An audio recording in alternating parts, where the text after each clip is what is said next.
I really believe that you're a product of your environment. I'm just an average guy that moved to Michigan and happened to pick Alexandria to move to. And this town, with the number of people that are engaged in this community on all different fronts, on business fronts, on social fronts, on charitable fronts, that rubs off on you, and you can't but help to get involved in this community because of that osmosis process.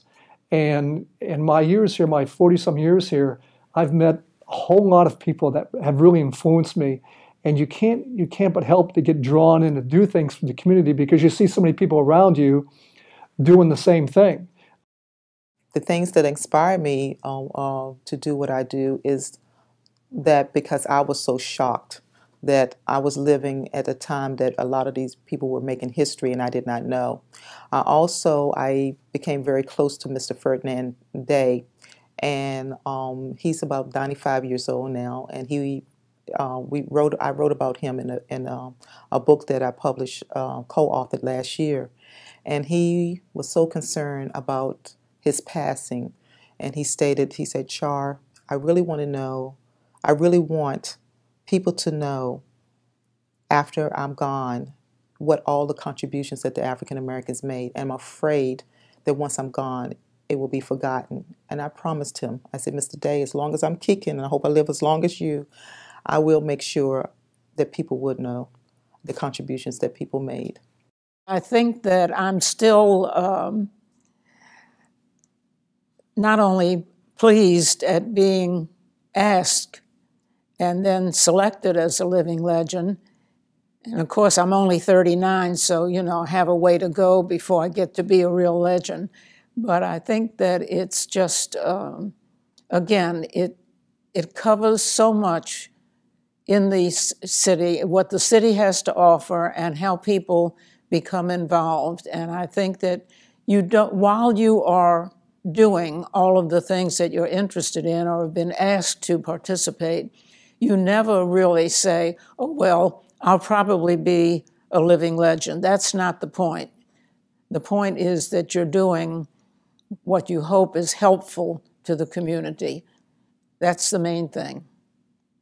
In terms of Carpenter Shelter in Alexandria, for instance, it is an entity that is so effective in what it does.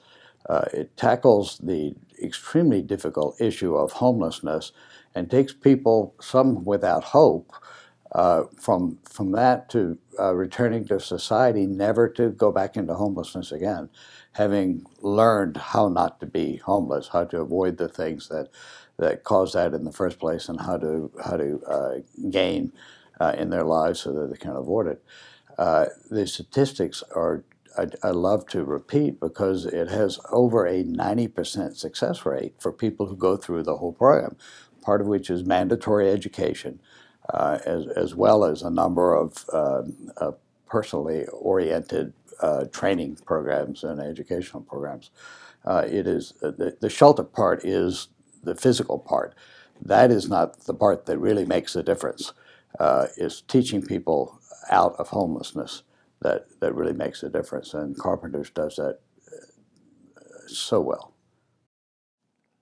It's interesting to think of what I would say to someone who had never heard of the Living Legends. It's almost what I say about sermons. And I make the analogy in this way, short and sweet. I'd rather see a sermon than hear one. Living legends are people, again and again and again, who give of their time in volunteerism to make a difference in this city.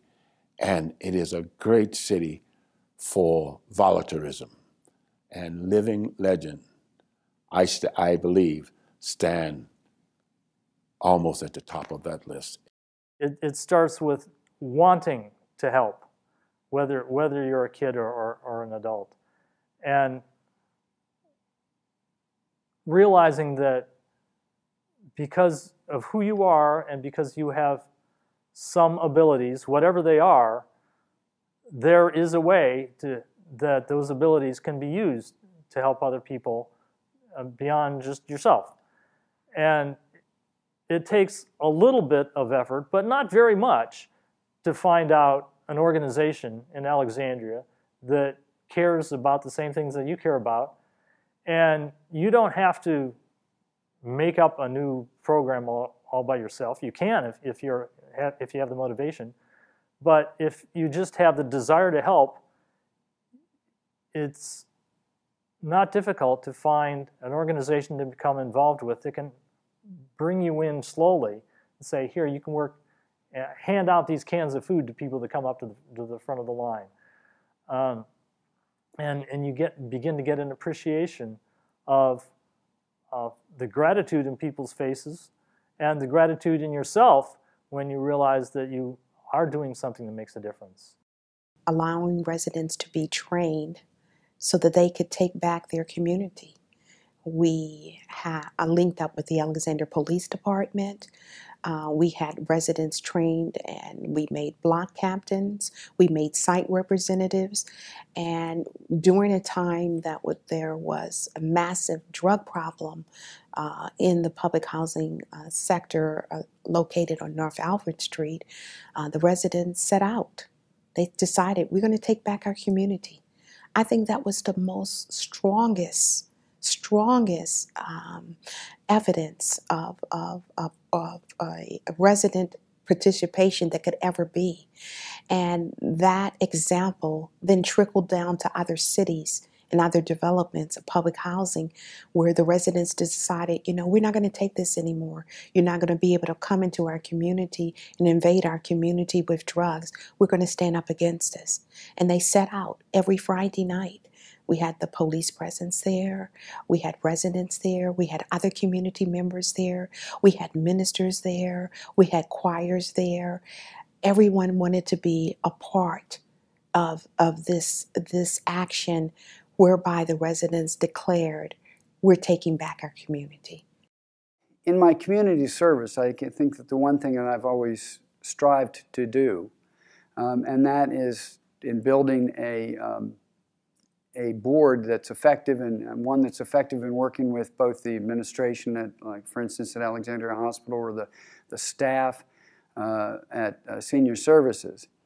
You want to build a board that is effective, and in my mind, the only way you can be effective is to work collaboratively to build consensus. And if anyone were to look at my own resume, I can assure you, and this is not out of some sense of modesty, those accomplishments aren't mine individually. I don't think any of those could have been accomplished without the collaboration and the relationships of the other people. I mean, everything that I've done, that to the extent anybody thinks it's an accomplishment, either at Senior Services or Alexandria or on the board or with the staff, it's all been built on the shoulders of the other people on the board, the other board members, the staff that I've worked with, the administration, and of course, in my life, it's built on the shoulders of both educators that I've had the privilege to be taught by, as well as friends and certainly family. There's always more to be done. We continue to try and improve play spaces in the city. We are now working with some of the schools to improve the playgrounds that exist. In terms of gardening, we are always available to, help people if they are interested in establishing a garden or in enhancing a garden. We do see a lot of opportunity in terms of increasing access to healthy food. We are getting ready to release a study on food hardship in the city. And I think many Alexandrians would be surprised to know that there are people who are hungry in the city of Alexandria who do not have access to healthy food. And that's something that the Alexandria Childhood Obesity Action Network is committed to addressing. I'd like them to, when they have children of their own, be involved in their community in some kind of way. and make sure that the politicians are not being politicians, but are, interested in the community and building the community and helping people move forward, not backward. And tell them that, after all, the United States is the leading country in this world, and we have a responsibility to keep that moving and not to be snobbish about it, because I think that's also important. Just don't think because you're Americans you're better than anybody else. Just remember that we have better opportunities than even now than a lot of places in the world. And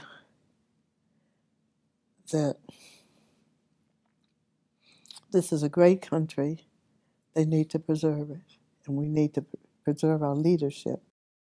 I've also noticed in civic work that there's an awfully large amount of apathy, and that the citizens have to be urged to participate. And so I try to be a cheerleader with that and keep people coming to meetings and helping with the city. It seems that people only want to be heard, as I did originally, when they object to something, like I did to the condominium they were going to build across the street from me. And you really need to have a maintained level of participation to work with the city to make it a better place. If I were to tell someone how to get involved within the community, I would ask them to think long and hard about what really interests them, where is their passion, how do they think that they could most effectively contribute and help those less fortunate within the city. Would the person like to be helping the elderly? Would they like to help children? Would they like to help the homeless?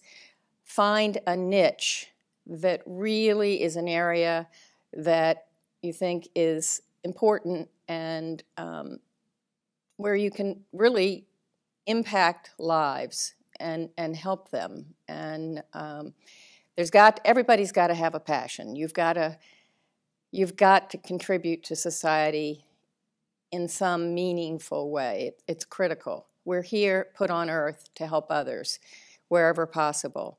So we need to each be involved in the community and give back to our greatest capabilities.